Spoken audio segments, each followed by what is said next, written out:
اعوذ باللہ من الشیطان الرجیم، بسم اللہ الرحمن الرحیم۔ رب اشرح لی صدری ویسر لی امری واحلل عقدۃ من لسانی یفقہوا قولی۔ ریاض الصالحین، دوسرا حصہ، احادیث نبی صلی اللہ علیہ وسلم۔ گزشتہ حدیث کا باقی حصہ۔ اس نے بچے کو خبیب کی ران پر بیٹھے ہوئے پایا اور اسرا ان کے ہاتھ میں تھا، تو وہ لڑکی گھبرا اٹھی جسے حضرت خبیب رضی اللہ تعالیٰ عنہ نے بھی پہچان لیا۔ پھر انہوں نے کہا، کیا تو اس بات سے ڈرتی ہے کہ میں اسے قتل کر دوں گا؟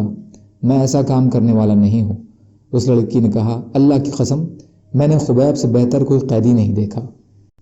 تو اللہ کی قسم، ایک دن میں نے انہیں انگوروں کا خوشہ ہاتھ میں لیے کھاتے دیکھا، جبکہ وہ بیڑیوں میں جکڑے ہوئے تھے، اور ان دنوں مکہ میں کوئی پھل نہیں تھا، اور وہ کہتی تھی کہ یہ ایسا رزق ہے جو خبیب کو اللہ تعالیٰ نے دیا ہے۔ پھر جب وہ دشمن ان کو حرم سے لے کر نکلے تاکہ انہیں لے جا کر قتل کریں، تو ان سے خبیب نے کہا، مجھے چھوڑ دو، میں 2 رکعت نماز پڑھ لوں۔ تو انہوں نے ان کو چھوڑ دیا اور انہوں نے 2 رکعت پڑھی۔ پھر فرمایا، اللہ کی قسم، اگر یہ اندیشہ نہ ہوتا کہ تم گمان کرو گے کہ مجھے موت کے خوف نے گھبراہٹ میں ڈال دیا ہے، تو میں اور زیادہ نماز پڑھتا۔ پھر دعا فرمائی، یا اللہ، ان کی تعداد گن لے، ان کو ٹکڑے ٹکڑے کر کے مار، اور ان میں سے کسی کو باقی نہ چھوڑ۔ اور یہ شعر پڑھا، جب میں اسلام کی حالت میں مارا جا رہا ہوں تو مجھے کوئی پرواہ نہیں کہ کس پہلو پر، اللہ کے لیے میری موت واقع ہوگی، اور میری یہ موت اللہ کی راہ میں ہے، اور اگر چاہے تو کٹے ہوئے جسم کے انگوں میں برکت ڈال دے۔ حضرت خبیب رضی اللہ تعالیٰ عنہ وہ شخص ہیں جنہوں نے ہر اس مسلمان کے لیے جس کو باندھ جکڑ کر مارا جائے نماز کا طریقہ جاری کیا، اور نبی صلی اللہ علیہ وسلم نے اپنے صحابہ کو ان کی خبر اسی روز دی جس روز ان کو شہید کیا گیا، اور قریش نے کچھ لوگوں کو عاصم بن صامت کی طرف بھیجا۔ جب ان کو بتلایا گیا کہ وہ قتل کر دیے گئے ہیں، کہ وہ ان کے جسم کا کوئی ایسا حصہ لے کر آئیں جن سے ان کی پہچان کی جا سکے، کیونکہ انہوں نے قریش کے بڑوں میں سے ایک بڑے آدمی کو قتل کیا تھا، تو اللہ تعالیٰ نے عاصم کی حفاظت کے لیے شہد کی مکھیوں کی ایک جماعت کو بادل کے سائے کی طرح بھیج دیا۔ پھر انہوں نے قریش کے ان قاصدوں سے انہیں بچایا، اور وہ اس بات پر قادر ہی نہیں ہو سکے کہ وہ ان کے جسم کا کوئی حصہ کاٹ لیں۔ اور اس کرامات کے مقبولیت کے بیان میں بہت سی صحیح احادیثیں ہیں جو اس کتاب ریاض الصالحین میں الگ الگ جگہوں اور باب میں ذکر کی جا چکی ہیں۔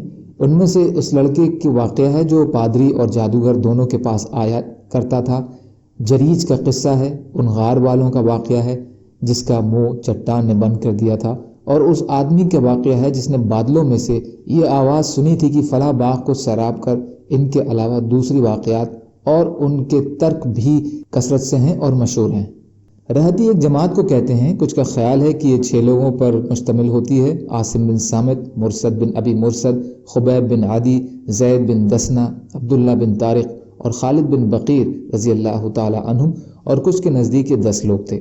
اس واقعے میں ان کی کرامات کا مقبولیت ہے، جیسا ان کی دعا کے مطابق ان کی شہادت کی خبر اللہ نے وحی کے ذریعے سے اسی دن اپنے پیغمبر کو پہنچا دی جس دن وہ شہادت سے نوازے گئے۔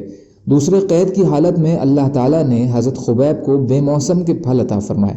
تیسرے، عاصم کی حفاظت کے لیے اللہ تعالیٰ نے شہد کی مکھیوں کو مقرر فرما دیا۔